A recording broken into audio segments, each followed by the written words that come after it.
at this time, but because of the warmer temperatures, that can change at any moment. The ice can start to move and cause flooding in different areas.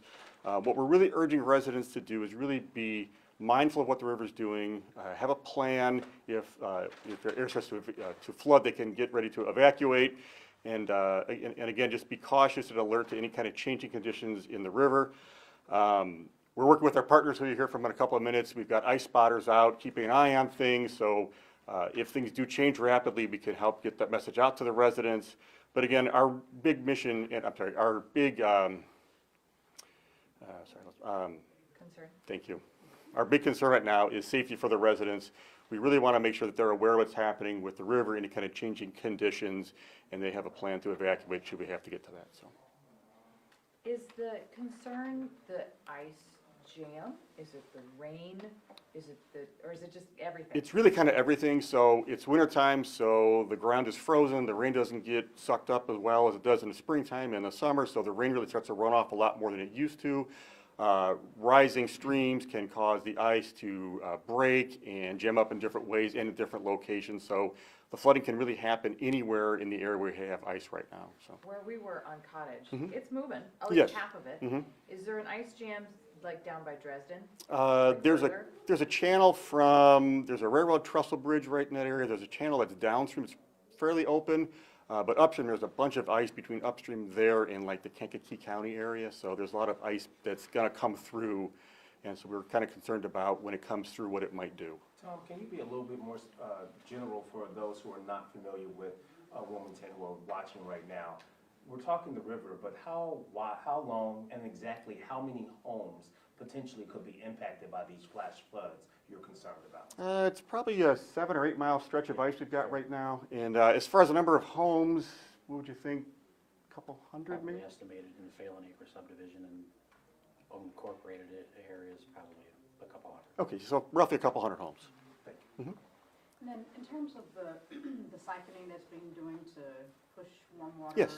into the river, how effective is that in terms of breaking up the ice? We were in the Cottage Road area Mhm. too, and we saw that it was a good portion broken up, but in terms of, where it's still compacted. how Sure. does it work? So the siphon is one of the many tools we can use. The siphon, when we take the warm water out of the Dresden cooling pond and put it in the Kankakee River there, that combined with the warming temperatures really helps make a difference in melting that ice much more quickly.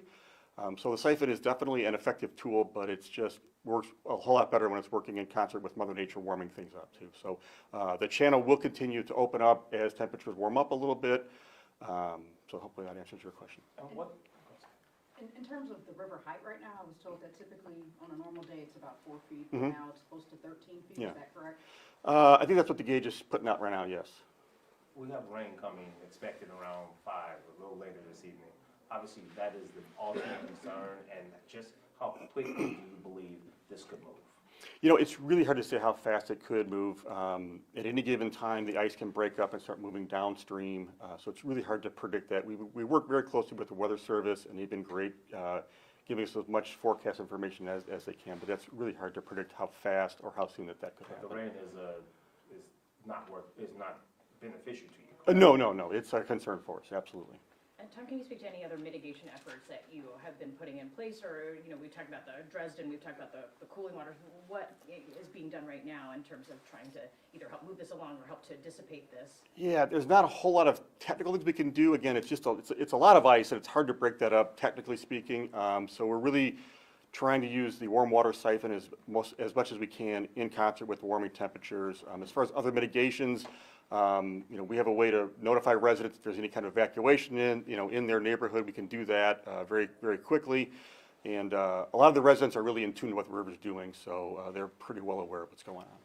Is there any, if let's just say there's an emergency later on today, where can people contact for help? Yeah, so the best thing to do really is if a resident finds themselves stranded in a car or their home is to call 911. Know where they're at, be able to explain to the dispatcher where they're at so that the fire department and police department can come out and help them. So it sounds like it's a waiting game. Absolutely is, yeah. So we are definitely waiting to see how the ice is going to melt, compounded by any kind of rain that we might get. We'll turn it over to the fire chief Okay, for thank you. more questions. What's your role in all this? So my role, and I'm Todd Friddle, Deputy Chief with the Wilmington Fire District, is basically overseeing the operational aspects of any rescues that might need to be made, and from a public safety standpoint, working with our local public safety partners, the Wilmington Police Department and Emergency Services Organization that we have here in the community, to make sure that at any moment's notice, because like we said with the flash flood, things can happen quickly, that we're ready to respond. We've moved through that preparation phase early on in this whole thing, as we first started seeing conditions change about 2 weeks ago, last Sunday evening and the overnight hours into Monday morning. So the only rescue that we had to make was a week ago last Monday from a resident who woke up to several feet of water around his home, and then helped another resident in the immediate area evacuate their 2 vehicles and themselves from a residence. Other than that, it's just been monitoring conditions and making sure that we're working. We've communicated with our local mutual aid partners in regards to our local water rescue team. It's Mavis Division 15 Water Rescue Team, making them aware of what we're facing down here potentially, that they're ready to respond if and when we need to bring them into the area to effect any rescues. Looking at the forecast and seeing all those raindrops coming, what's that do to you? It makes us a little bit nervous. You know, there's a lot of different factors at play. As the Deputy Director with the Will County EMA stated, anything from the runoff with the warmer temperatures from the fields to we receive a lot of the moisture coming down the Kankakee River from Indiana, so knowing what's coming at us, but any additional moisture is something that we don't want to see at this point.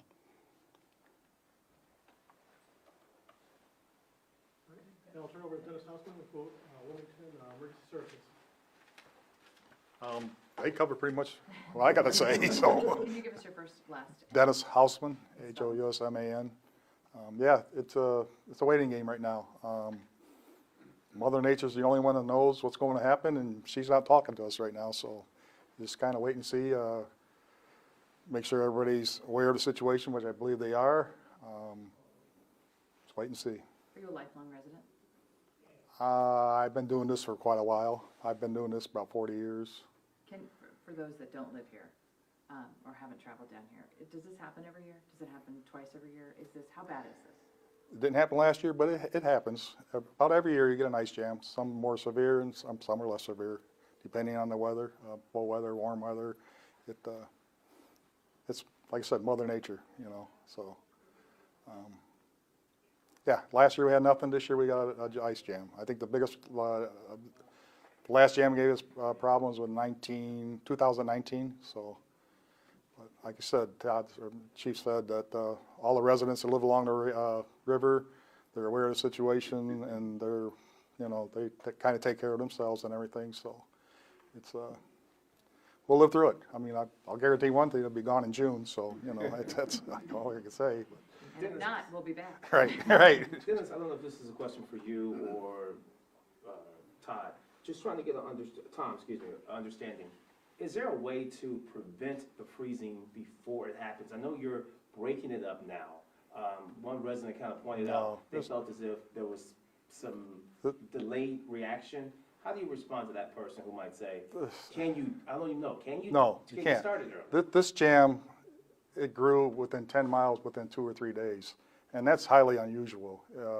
It usually takes a few weeks for the jam to build this big, this fast, but this one come up in like started Sunday, and it was up to Wilmington by Tuesday, and that's 10 miles it built up. There was the super cold weather, the sub-zero freezing, you know, for a few days. It just happened. I mean, there's nothing we can do about it. All we can do is prepare and make sure everybody's safe during and after it. So. And that's, we'll turn it over to Mayor Dietz. Hello.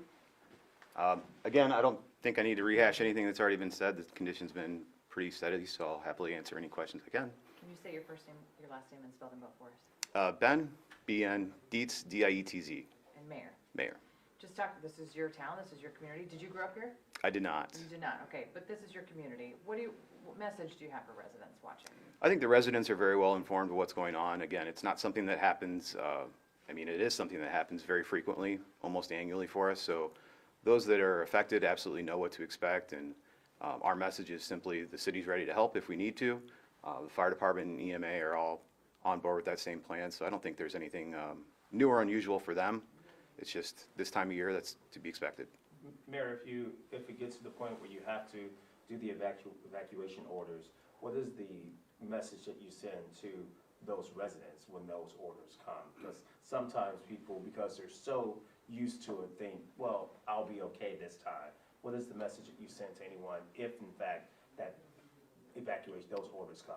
Well, at any time, I mean, they're always able to call 911, and that's always the first and best line of defense. I don't think at any point we would actually force mandatory evacuations. Those residents are, again, generational residents. They know what to expect, and usually they don't get in over their heads. They're more than willing and able to evacuate themselves. Okay. Thank you guys so very much. Thank you very much. Will there be any more updates if, later tonight? I hope there's no more updates that are needed.